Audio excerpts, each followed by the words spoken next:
This episode is a canonical crossover with the horror audio drama, Syntax, and takes place after the events of episode 4. No prior knowledge of the show's events is required to enjoy this episode, but we recommend that you remain on the line after your call has been completed to learn more about the show.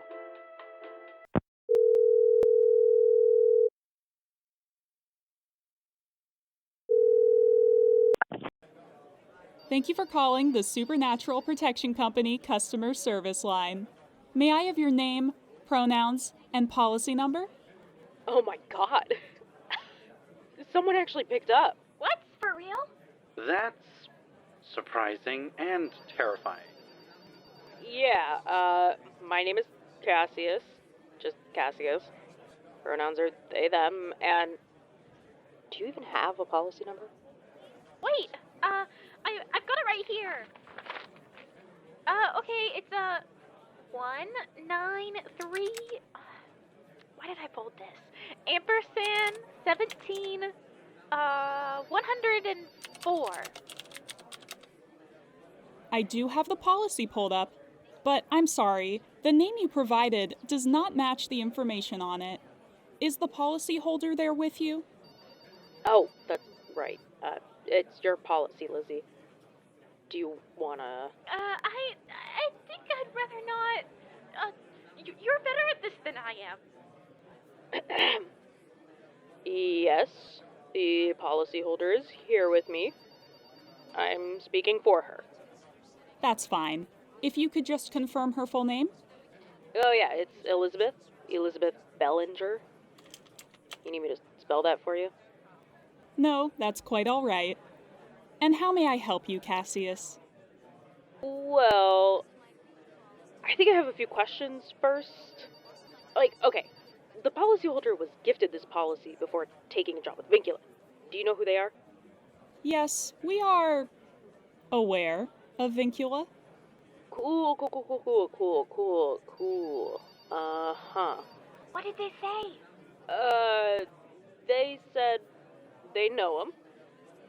Do you have any, details on them? We're employees at VINCULA, and we're not really sure how this whole policy thing works. I'm sorry, but that is classified information, as we cannot share any details about other policyholders. Ah. It's classified. Another dead end. Wait, you said they insure things? That's what my aunt said.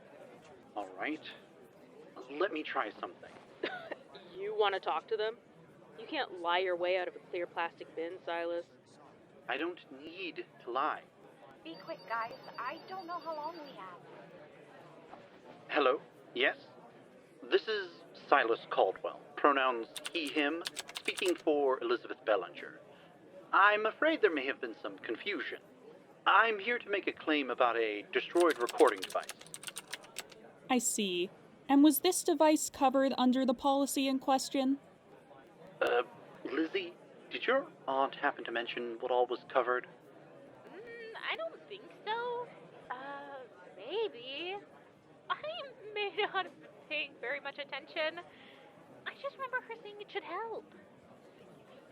We're not actually too sure about the coverage. If I may explain a little. We encountered something in the guy... Silas. In the woods.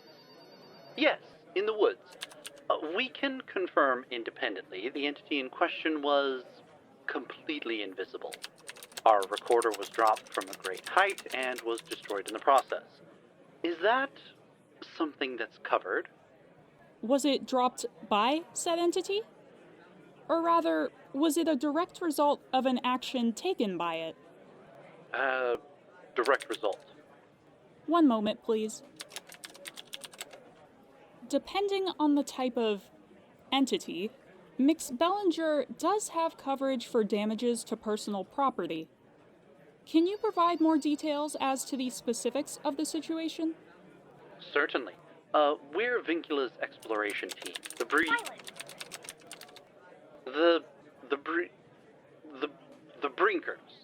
Yes, the Brinker team. We collect samples abroad for their biotech work. During one of our collection runs, we ran into a large group of these entities. There was no visual evidence, but there seemed to be quite a few of them, based on the noise they made. Lots of yelling and screaming. Sounded animalistic. Our biologist thinks...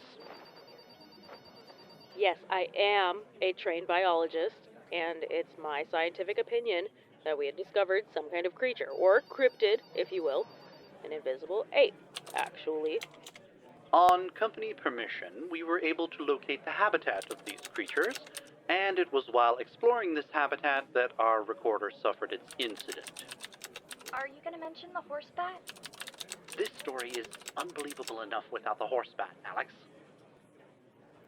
Are you saying there were two distinct types of cryptid involved in this incident? That is very unusual. Oh, yes, actually. Sorry, I'm new to these types of incidents myself. But yes, a separate entity. A cryptid, I guess. Don't say it like it's a swear, old man. Another cryptid arrived and was the root cause of our issue. It came out of the sky screaming at us. We thought it may have been more of the invisible apes, but this, for lack of a better description, horse bat came swooping out of the air. I take it this flying cryptid grabs the recording device and then dropped it? Well... They haven't hung up yet. These guys might be the real deal after all. The flying cryptid grabbed our biologist first. Would you say it was like a mating ritual, or... I would not care to give an opinion on that at this time. Right. We're not entirely sure why, but it latched onto our biologist, who lost their balance and then proceeded to drop the recording device. Oh, this invisible ape habitat was maybe 20 or 30 meters up on a tree branch. I think I'm going to need some more information on where this occurred. Cryptid-related incidents must be verified through different means than other types of claims, seeing as collecting proof of them is quite difficult. We would dearly love some information on that ourselves, to be honest. You don't know where you were when this happened? No, not exactly. This may complicate matters even more. It's our opinion, as scientists from multiple backgrounds. I'm a physicist. I'm a biologist. I'm a something too. That the place we found these cryptids was not Earth, but we also don't know precisely where we actually were. Oh, so it was another universe or planet reached through a portal of some kind? That actually simplifies things quite a bit. It does? I mean, of course, that should streamline things, right? Yes, a portal of some kind. Why is that easier? I don't understand. Just one moment while I verify something. Wonderful. Did I let the cat out of the bag? I think it's okay to tell him, Silas.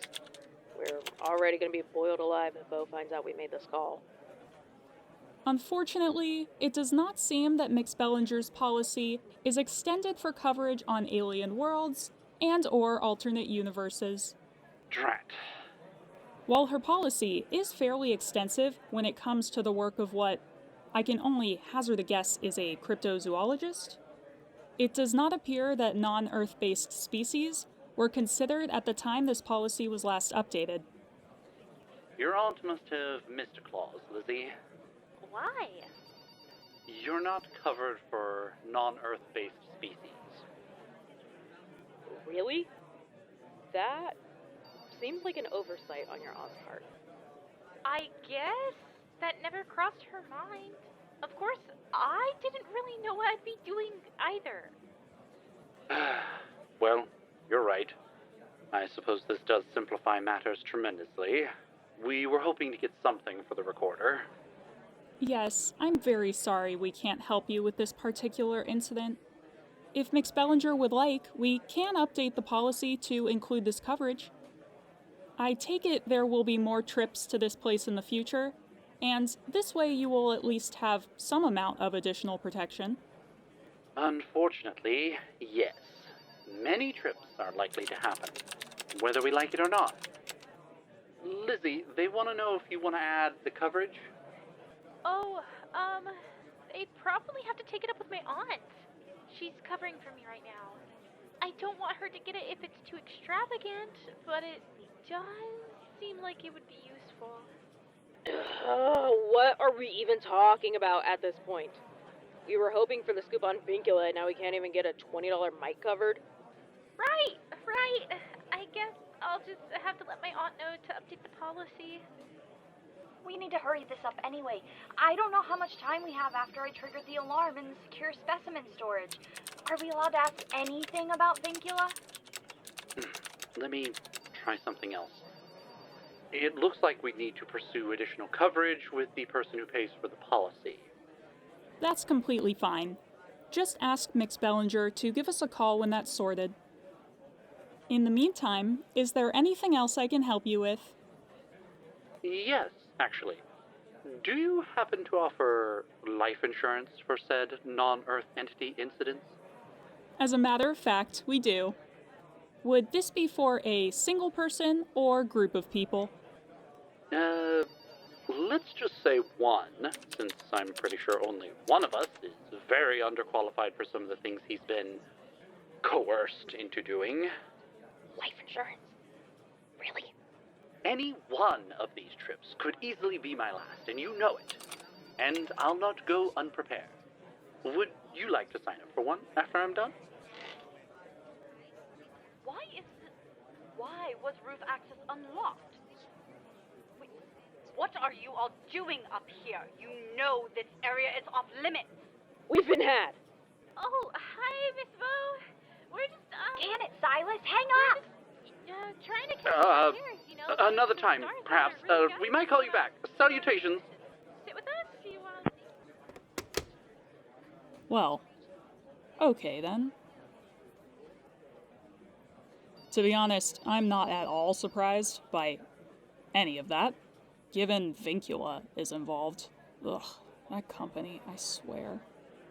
And if that was the same Vo I think it was, that group needs all the help they can get.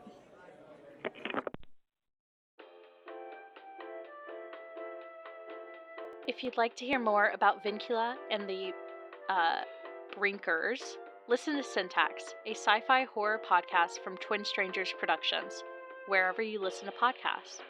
Fulfill your wishes at syntaxpodcast.com or follow us at Twin Strangers P on Twitter. Thanks for listening. Syntax is one of my personal favorite shows, and it was such a pleasure working with Rowan and Ty on this episode. If you have any interest in fiction about strange artifacts and languages, monsters and cryptids, or found family in a world of horror, you should definitely give it a listen. This episode featured Ty Vaughn as Silas, Beth Phung as Cassius, Morgie Bee as Elizabeth, Jules Christine as Alex, Kyla Crockett as Miss Vo, and as always, Saph the Something. It was written by Ty Vaughn and Saph the Something, and produced by Stella Rowan Odom and Saph the Something. Links to all their projects and socials are in the show notes, so be sure to check them out. The Syntax cover art was created by Anthony Crockett, and the SPC cover art was created by Ash Leddy.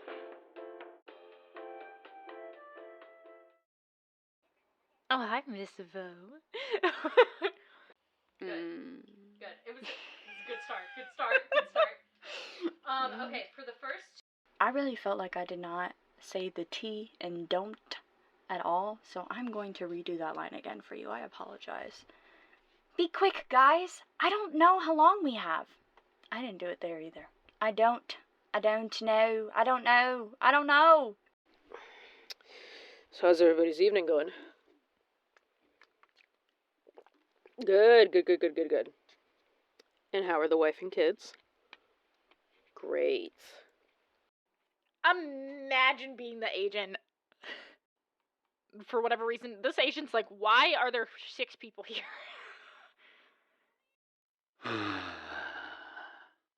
Deep sigh of Silas. Can't spell Silas without sigh, right? Mission failed. Operation unsuccessful.